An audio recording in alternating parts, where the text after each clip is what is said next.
you serious? Like, this is actually so cute. I'm gonna make a crossbody ruffle bag. I can't find a pattern that like is exactly what's going on in my head. So I've just come up with something. So let's do the tutorial together.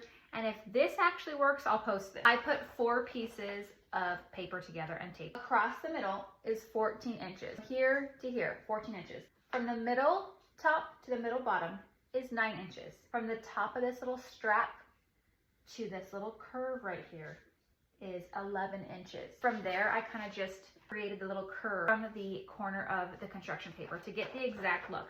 I did tape it and fold it, and when I cut, to get the precise side on each side of the construction paper so it wouldn't be wonky on one side. So that's the measurements for this. You're gonna need 2 batting, 2 lining fabric, and 2 main pieces of fabric. I am doing this color for the outside, this cream for the lining, and then I have batting in between. For the ruffles, I did 4-inch wide and 25 inches long.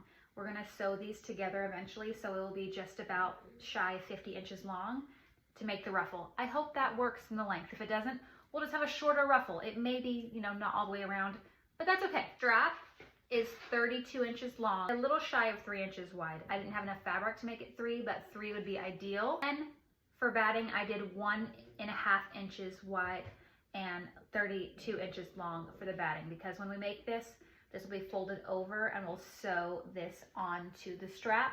We'll get there. The ties that are gonna go in the lining, because I'm not doing a zipper or a button because I didn't want either of those, 20 inches long and 1.5 inches wide, and you're gonna need 2.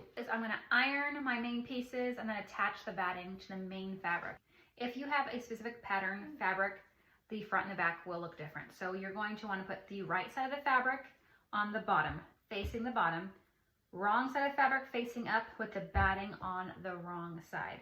And you're gonna pin around this, and then you're gonna just sew around the bottom just so the batting stays in place when we go to add the ruffles. Now we're gonna do the ruffles. Put right sides together, wrong side on the outside, and you're going to sew down the middle and make sure you back stitch on the beginning and the end. You're going to iron your seam down to where both sides are flat on each side. Separate it and then iron down.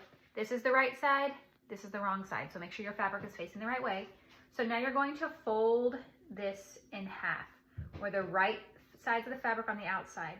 So you make sure that the seam, the raw edge and the seam is closed inside. So you have wrong side on the inside, right side on the outside, iron. Other people may do this differently, like doing it the opposite where you fold it the other way and then sew down the sides. But I find it easier for this to iron it right sides on the outside and wrong sides on the inside.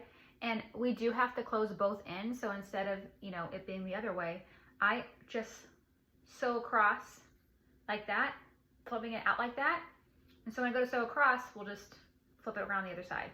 So everything's already ironed. You don't have to go and do like extra work. How I did that is, this is the right side of the fabric and this is the wrong side. And now I have sewn across, and we're just gonna flip it back over. And now the raw edge is gone and we have a hemmed edge. A chopstick, or you can take a pencil to just push out the little corners. And then we're gonna repeat on the other side. Right side's on the outside, wrong side on the inside. We're just gonna do that and sew across the top. We're just going to flip back. And now we have a hemmed edge. Already ironed it beforehand. All we have to do now is just do a running stitch all the way down. Do not back stitch at the top or the bottom, because we're gonna pull one thread and scrunch this into ruffles. In your largest stitch, just do a running stitch all the way down. Make sure you leave a long enough tail on the ends. I forgot to do that. This might work, but you want a longer tail so it doesn't get all crazy. And then you're going to take one of the long tails and you're just gonna lightly keep pulling it down. Don't break the thread. Slow and steady wins the race. So you're just gonna keep scrunching it until you think you have enough to go all the way around the bottom of the main fabric of your purse. So here we go, just keep scrunching along. So I probably could have added 1 extra inch if I wanted it to go all the way up, but I don't think I want it to go that way. But I actually am fine with it going and stopping right here. So here's just an idea of what the scrunches look like. But now we're going to flip it up and pin it, like pin this on the right side. So you want to pin it up all the way across this bottom part, so when you go to unfold it later, you won't have a raw hem, but you'll have a nice hemmed bottom. All the raw edges are hidden. Okay, I just carefully pinned the ruffles all the way down the bottom, and I've stopped about 1 inch away from the top of here, and it's pretty even. I'm shocked, so I'm really liking it so far. I'm gonna sew around very carefully in the very edge, then I'll attach this. Just be very careful when you're sewing that because it gets a little bunched up now and then going through the machine, at least for me it was. But the right sides facing each other. So we are going to sew all the way around with the ruffles facing inward, because when we put this right side out, these will be perfectly out. So you're going to pin all the way around, don't sew the top. For this, I'm gonna do about a 1/2 inch seam allowance so I don't have anything showing in between these. So it's a little bit larger than I normally would. I would do maybe like 1/4 of an inch, but I'm gonna do a 1/2 inch around the entire thing. You're going to wanna keep that seam allowance in mind when you go to sew the lining pieces together, because your lining will be bigger if you're doing the 1/4 inch. So do a little bit actually bigger than a 1/2 inch when you go to the lining, because I've done a 1/4 inch and then a 1/2 inch, and you just wanna make sure you're doing a 1/2 inch so you're not getting the lining bigger than the main fabric. So now let's fold it right side out and see if there's any messes that I gotta clean up. So look at that.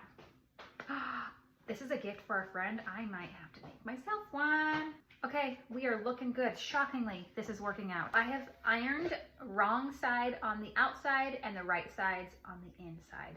You're gonna take your piece of batting and you're going to sew across the top and both sides, leaving this bottom open. So you're gonna wanna do this carefully, okay? The reason why you're sewing down both sides, including the fold, is because you want this to adhere to both sides. You don't want this batting like moving all over the place when you're wearing your purse. So now you're gonna get a smoothie straw or a boba straw, and you're going to put it through the opening that we left, push all the way to the bottom, and you keep going until you hit the bottom. Flat end of a chopstick or a skewer, and you're gonna push through the straw, and it's gonna come out to the other end like this, and you just pull the fabric all the way through. Use the chopstick to push out the corners. You're gonna press this really flat. Now you're going to sew across the entire bottom of your lining and leaving a little bit of a 2 to 3 inch gap at the bottom. So you're gonna sew from this side, stop, leave about 3 inches, and then sew all the way back up. Make sure you have the wrong sides on the outside and the right sides on the inside. Here is the lining, and I have my opening right here. I've sewn across the sides but left the top open. So check your bobbin. Mine just ran out, so just be checking your bobbin. Take your ties with the right side on the outside, wrong side on the inside, and you are going to iron down. And then you'll open it up and you're going to fold each side in to that line from the fold. You'll have it like this. And then you'll iron both sides down, and then you're gonna iron them closed again. So here's the tie, all nicely ironed. You're gonna open it up, and you're gonna open one side.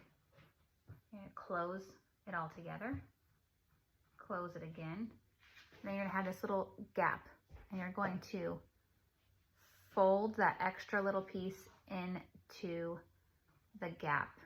Closed. You're gonna open up your straps. Open up the left side. Okay, fold it, closed. Now fold the right side in, and then you have a little gap right here. You're gonna fold the left side into that little fold or gap, whatever you want to call it. And then you're gonna pull a little snug on your tie, and you have an edge that is not raw and hemmed. And then you're gonna sew across the top and down both sides. And you don't need to worry about this side because this side will be inside the purse. This part is a little tricky. So you're going to open up the lining. This is the inside, this is the outside. You're going to find your middle point on both sides, and you're going to pin or clip your ties. But I'm just gonna get it in there first, and then I'll measure. 6.5 inches and then 7. See, we got something crazy going. So readjust and find the middle. Sew across these now so they stay in place when you go to put everything together. They are sewn across. Put them back in there. We're gonna add the straps on our main fabric on this side facing down. Don't worry about all these. We'll trim all these things later.